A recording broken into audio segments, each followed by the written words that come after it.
berat sekali nih pertanggungjawaban, pidana 10 tahun dengan denda 1 miliar ini, menggunakan gelar untuk menipu rakyat, untuk menipu orang, apalagi dipakai ini gelarnya.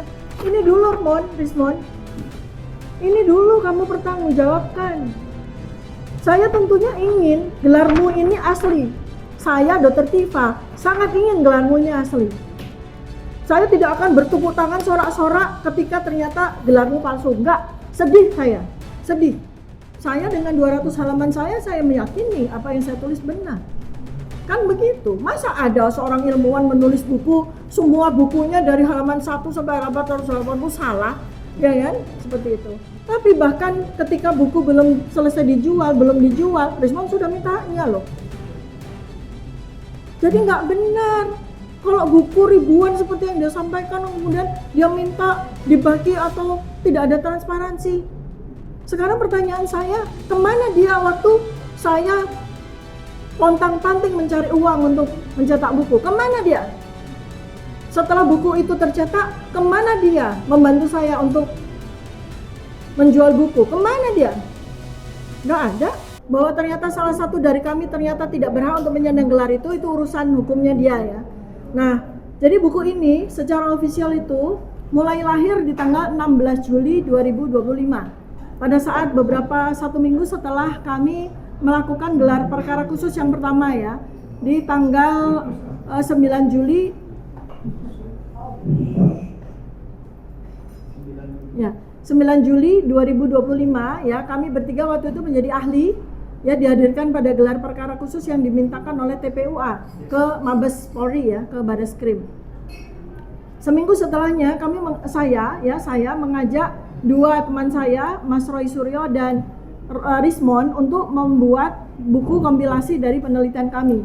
Kemudian kami setujui, lalu kemudian di situ kami nyatakan kapan buku ini akan kita terbitkan, akan kita launching ya, tanggal 18 Agustus 2025 sebagai hadiah bagi hari ulang tahun kemerdekaan Republik Indonesia ya. Nah, jadi pada 1 bulan itu kami melakukan kompilasi ya, jadi bukan menulis tapi kami melakukan kompilasi ya. Pada tanggal 16 Juli 2025 kami bersepakat bahwa buku ini sebanyak 500 halaman, di mana saya menulis 200 halaman, Rismon menulis 200 halaman, dan Mas Roy menulis 100 halaman. Tapi dalam perjalanan 1 bulan, Rismon itu minta kepada saya untuk mendapatkan porsi yang lebih banyak, karena katanya adalah dia mau mengungkapkan selengkap-lengkapnya terkait dengan hasil penelitian dia tentang ijazah Joko Widodo ya. Maka saya legowo ya, saya mengurangi hak saya sebanyak 50 halaman ya, saya berikan kepada dia sehingga dia menjadi 250 halaman, dan Mas Roy juga merelakan hak dia untuk menulis 100 halaman. Jadi kronologinya seperti itu. Tapi ternyata dalam perjalanan Rismon memaksa untuk dia memasukkan 480 halaman. Jadi ini ya, bukunya ini Rismon segini nih. Tapi untuk diketahui bersama ya, bahwa dia tidak menulis 480 halaman, karena 200 halaman itu adalah suplemen rumus-rumus yang seharusnya tidak ada di body dari buku. Kalau seorang penulis buku akan tahu bahwa semestinya rumus-rumus itu ya, itu semestinya ada di halaman akhir atau appendix. Jadi bukan menjadi bagian dari penulisan buku tersebut, gitu ya. Ini adalah klarifikasi saya. Kemudian halaman ini menjadi 700 halaman. Saya sebagai orang yang katakanlah mengorbankan diri saya untuk nanti akan melakukan proses pencetakan, dan tentu saja memakan biaya yang besar sekali ya, itu ya sudahlah, kalau memang buku ini harus 700 halaman ya nggak apa-apa, karena Rismon bersikeras semua halamannya dimasukkan. Oke, jadi buku yang semula 500 halaman menjadi 700 halaman, tapi bukan berarti bahwa kemudian dia bisa mengklaim bahwa dia menulis yang terbanyak, bukan. Dia memaksa kita untuk memasukkan semua yang dia tulis di situ. Bahkan saya pun harus mengorbankan sebagian dari beberapa bab saya untuk tidak tercantum di dalam buku ini. Supaya apa? Supaya buku ini bisa dicetak dan kemudian bisa disebarkan ya, bisa disebarkan kepada khalayak dan mampu mereka jangkau. Nah, pada tanggal 17 Agustus 2025 di mana kami itu sudah bersepakat untuk melakukan pre-launching di Jogja, di UC ya, di sebuah kafe di Gajah Mada University yang menjadi polemik pada saat itu ya. Karena apa? Karena kita kemudian dimatikan lampunya. Masih ingat ya peristiwa itu di mana kami bertiga itu di situ ya. Tidak benar bahwa Rismon menyatakan dia menjadi babunya Roy Suryo, dia yang mengedit dan sebagainya. Itu tidak benar. Saya ini buku dummy ya. Ini buku dummy, buku yang kami cetak, yang saya cetak ya. Saya cetak dengan setengah mati ya. Buku 700 halaman ini kalau dicetak satu buku itu harus mengeluarkan uang 800.000. Nah, kalau dicetak secara massal baru harganya bisa ditekan. Tapi tidak seperti yang disampaikan oleh Rismon. Rismon tidak mengeluarkan uang sepeser pun untuk mencetak buku. Siapa yang mengeluarkan uang? Orangnya. Bersama dengan beberapa orang PO. Bukan ribuan orang PO, salah besar. Beberapa orang PO. Dan ada sedikit uang dari investor. Dan itu juga kewajiban saya secara pribadi untuk mengembalikan uang investor itu. Sebagian besar adalah uang saya. Saya ini orang biasa, bukan orang yang banyak duit. Jadi tidak mungkin saya bisa mencetak 10.000 buku seperti yang diklaim oleh Rismon. Uang dari mana? Ratusan juta uang dari mana? Tidak. Faktanya ya, ternyata pada tanggal 17 Agustus 2025 Rismon mencetak bagian dari apa yang dia tulis. Ini 17 Agustus 2025. Rismon pada saat besok paginya itu kami melakukan pre-launching terhadap buku Jokowi's White Paper. Ternyata tanpa sepengetahuan kami dan tanpa izin kami, dia melakukan launching buku yang dia tulis 480 halaman dalam bentuk e-book. Kenapa dia tidak mencetak buku? Karena memang perlu uang besar untuk bisa mencetak buku. Satu ya, persoalan besar pada pencetakan buku adalah uang untuk mencetak buku, bukan keuntungan dari buku itu. Yang perlu kita lakukan ya, ini ada beberapa penulis buku yang terkait dengan buku Jokowi, terkait dengan ijazah. Ada Bang Rizal Fadila, terhenti juga karena memang butuh uang besar untuk mencetak buku. Bang Bonatua Silalahi juga barusan merilis buku, mampunya bisa merilis buku e-book. Kenapa? Karena mencetak buku fisik ini biayanya sangat besar. Belum lagi risikonya. Gara-gara dia kemudian malah menyebarkan PDF-nya, maka kemudian sampai dengan hari ini buku di gudang kami, buku Jokowi's White Paper ini masih ada ribuan. Ini yang mau dituntut sama Rismon. Kalau dia mau uang, bantu, silakan jual ribuan ini. Silakan, kalau dia mau uang, silakan. Kan itu, jangan apa-apa minta uang. Dan supaya diketahui ya, dari kita bersepakat 3 orang royalti, hanya Rismon yang menerima uang royalti. Saya sama Mas Roy sama sekali belum menerima uang royalti. Berapa persen uang royalti yang secara lazim diterima oleh penulis buku? Kalau kita menjual buku kita di Gramedia berapa? 10%. Kalau kita mau menjual buku di mana? 10%. Dan 10% itu hak kita. Tapi bahkan ketika buku belum selesai dijual, Rismon sudah minta haknya loh. Jadi nggak benar kalau buku ribuan seperti yang dia sampaikan kemudian dia minta dibagi atau tidak ada transparansi. Sekarang pertanyaan saya, kemana dia waktu saya pontang-panting mencari uang untuk mencetak buku? Kemana dia?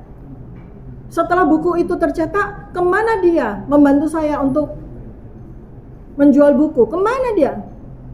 Nggak ada kontribusi sama sekali dia dalam. Mengapa di ujung dia minta pembagian buku? Pembagian buku itu dimulai dari proses pencetakan buku. Ya, jadi itu yang mau saya sampaikan. Silakan kalau mau ada yang bertanya. 1, 2, ini dulu.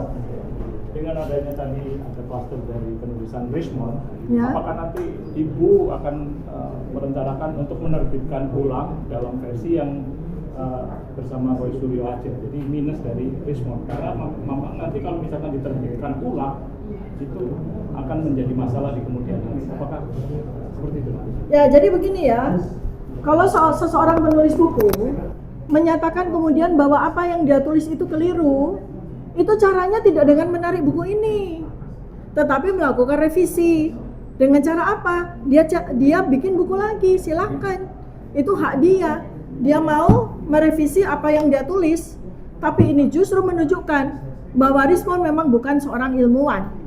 Bagaimana mungkin seorang ilmuwan mengaku bahwa ratusan halaman karyanya itu salah? Ilmuwan macam apa itu?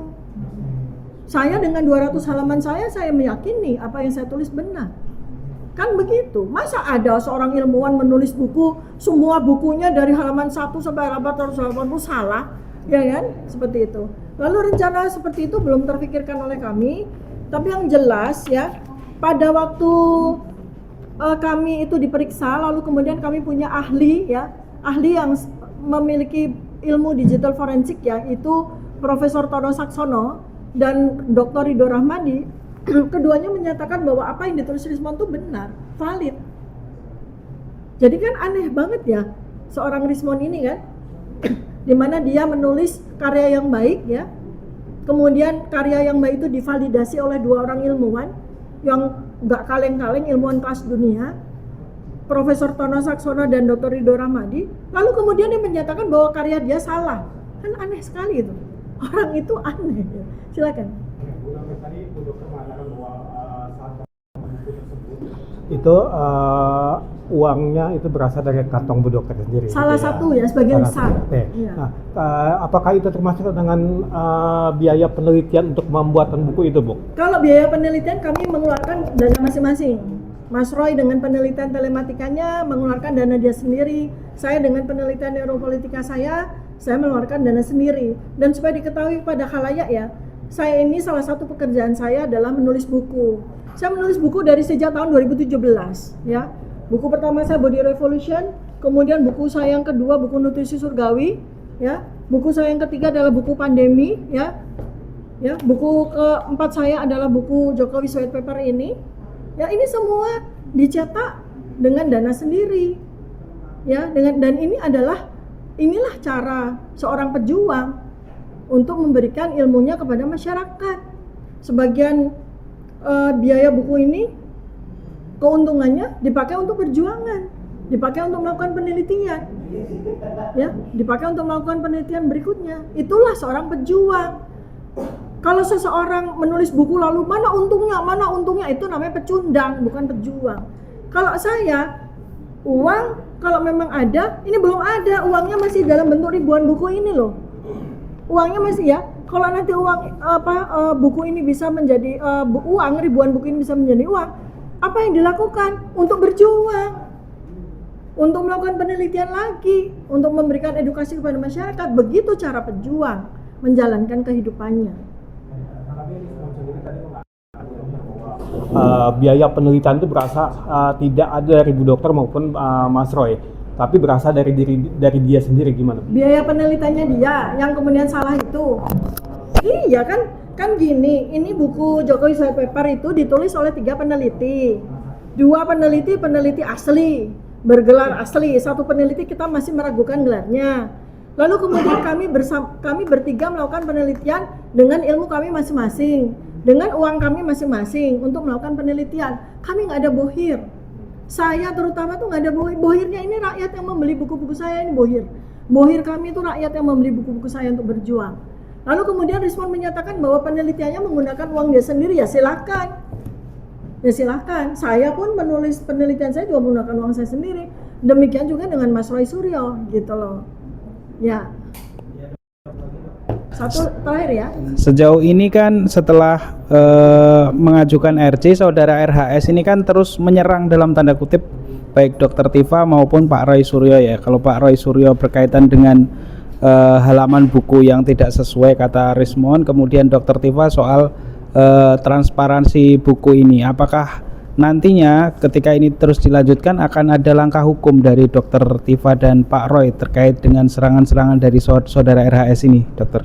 Yang pertama tentu saja yang perlu dipikirkan oleh Rismond ya, itu adalah bagaimana dia mempertanggungjawabkan gelar dia tulis di KTP ini loh. Ini dulu, jangan sibuk untuk menyerang sana menyerang sini.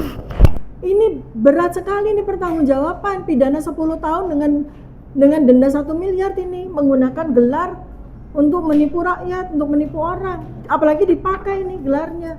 Ini dulu Rismon. Ini dulu kamu pertanggungjawabkan. Saya tentunya ingin gelarmu ini asli. Saya Dr. Tifa sangat ingin gelarmu ini asli.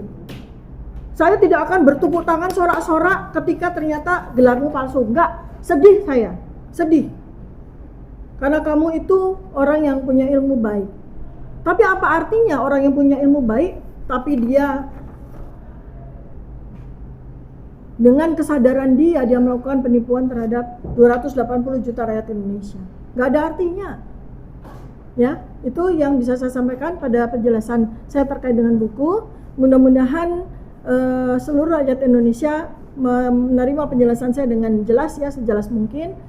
Insya Allah membawa manfaat bagi kita semua. Terakhir dari saya adalah kita pejuang ya yang berada di lapangan, berjuang itu tidak butuh bohir, tidak perlu harus tunggu bohir dulu seperti termul-termul, tidak. Kita berjuang dengan tangan kita sendiri. Apa yang kita bisa lakukan, kita lakukan. Kita menulis buku untuk dana perjuangan, kita membuat sesuatu untuk dana perjuangan, kita bikin kaos untuk dana perjuangan. Itulah pejuang. Tapi kalau orang yang belum apa-apa sudah nyari untung dan sebagainya, itu pecundang, bukan pejuang. Terima kasih. Assalamualaikum warahmatullahi wabarakatuh. Waalaikumsalam.